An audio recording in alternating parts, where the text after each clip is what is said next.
In 1958, a young Kiwi with a shortened leg and an oversized dream arrived in England. Within a decade, he would revolutionize Formula One, dominate Can-Am racing, and build a team that would become a motorsport dynasty.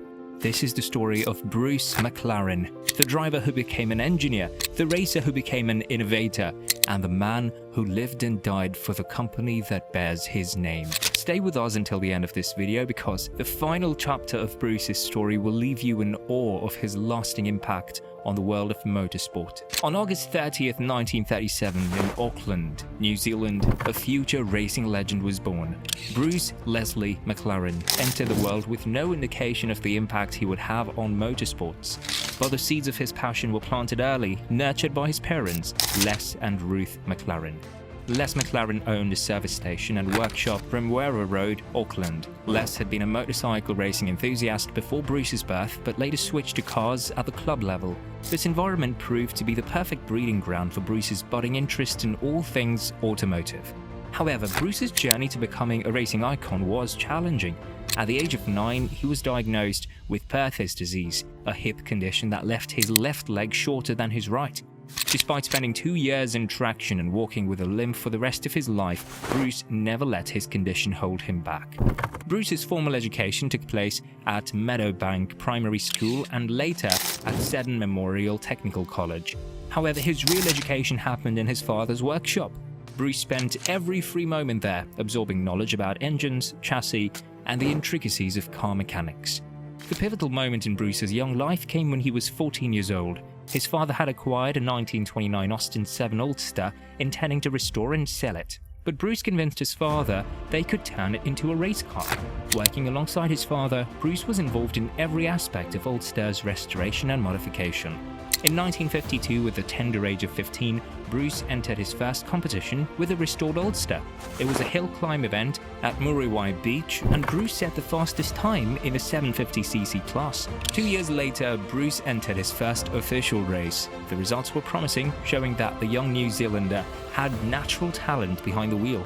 He moved from the Austin to a Ford 10 Special, then to an Austin Healey, and finally to an F2 Cooper Climax sports racing car. It was in the Cooper Climax that Bruce truly began to shine.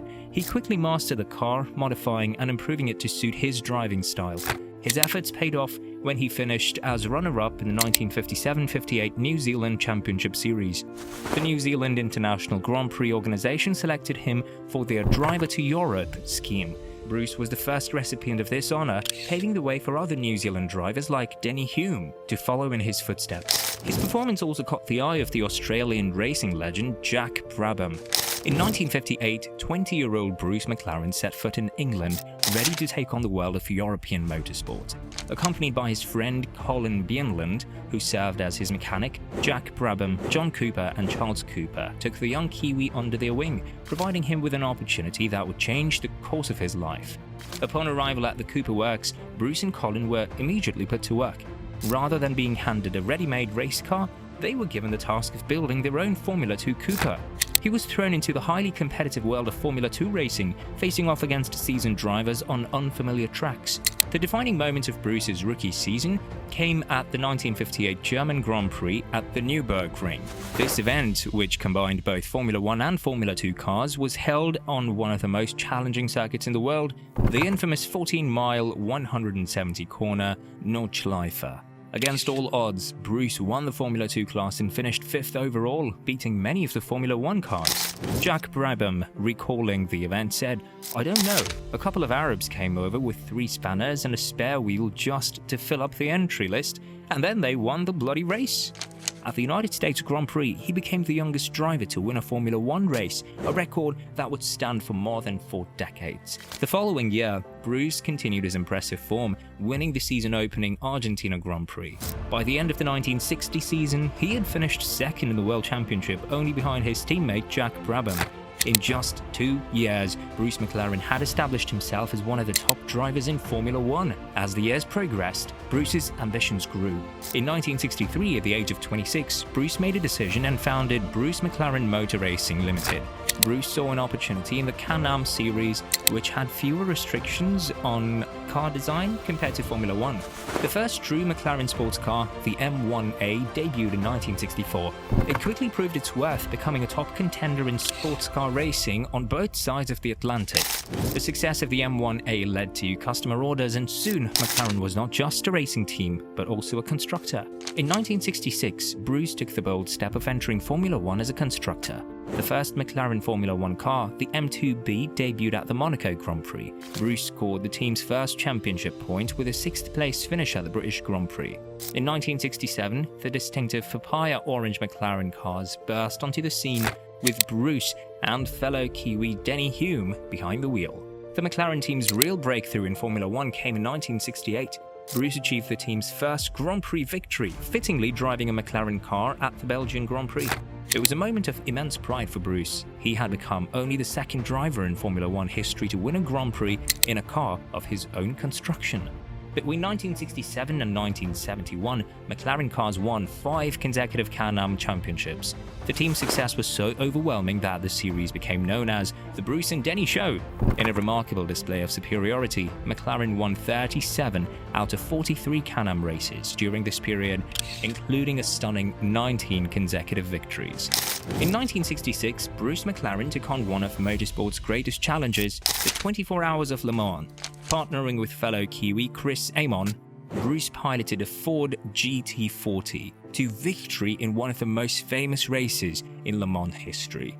Bruce fostered a unique culture within his team. He was known for his ability to inspire loyalty and bring out the best in those around him. As one team member famously said, "If Bruce had walked into the workshop one morning and told us we were all going to march across the Sahara Desert, we'd have immediately downed our tools and followed him." June 2nd, 1970, dawned like any other day at the Goodwood circuit in England. Bruce McLaren, now 32 years old, was at the track to test the team's new M8D Can-Am car.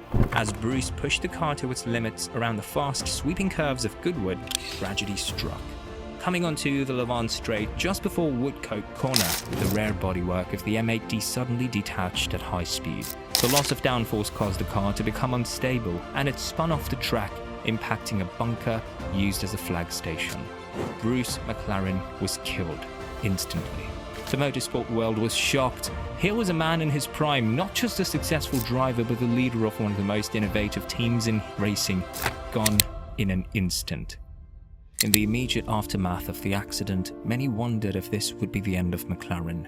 Denny Hume, Bruce's friend and teammate, summed up the team's resolve. The day after Bruce's death, the team was told not to come to work. But true to their racing spirit, every single member of the team showed up. They knew that the best way to honor Bruce's memory was to keep pushing forward, to keep innovating, to keep racing. Dan Gurney had been drafted in to replace Bruce, and despite never having driven a car before, he won the race. Denny Hume, still recovering from burns sustained in an Indianapolis crash, finished third. Under the leadership of Teddy Mayer, Bruce's original partner, the McLaren team continued to thrive. They secured their first Constructors' Championship in Formula One in 1974, with Emerson Fittipaldi also winning the Drivers' Championship that year. James Hunt followed with another Drivers' Championship for McLaren in 1976. In 1981, McLaren merged with Ron Dennis's Project 4 racing team.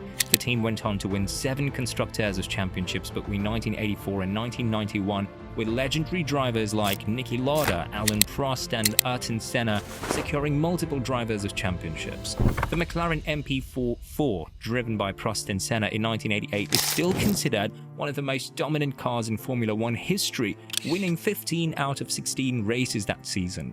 In 1992, the company launched the McLaren F1, a road car that was, at the time, the fastest production car in the world. The success continued into the 21st century. McLaren secured further championships with Mika Hakkinen in 1998 and 1999 and Lewis Hamilton in 2008. The team Bruce built had become one of the most successful in Formula One history, second only to Ferrari in terms of race wins. Bruce's life was tragically shot, but his impact was immeasurable. As he once wrote, reflecting on the death of his teammate, Timmy Mayer, "To do something well is so worthwhile that to die trying to do it better cannot be foolhardy. It would be a waste of life to do nothing with one's ability, for I feel that life is measured in achievement, not in years alone. Speaking of Bruce's life in which he achieved more than he imagined, if you enjoy this deep dive into Bruce McLaren's life, you might also be interested in our other videos on the life stories of legends. If Bruce had lived, how do you think Formula 1 might be different today? Share your thoughts in the comment section and don't forget to subscribe for more such stories. See you in the next video.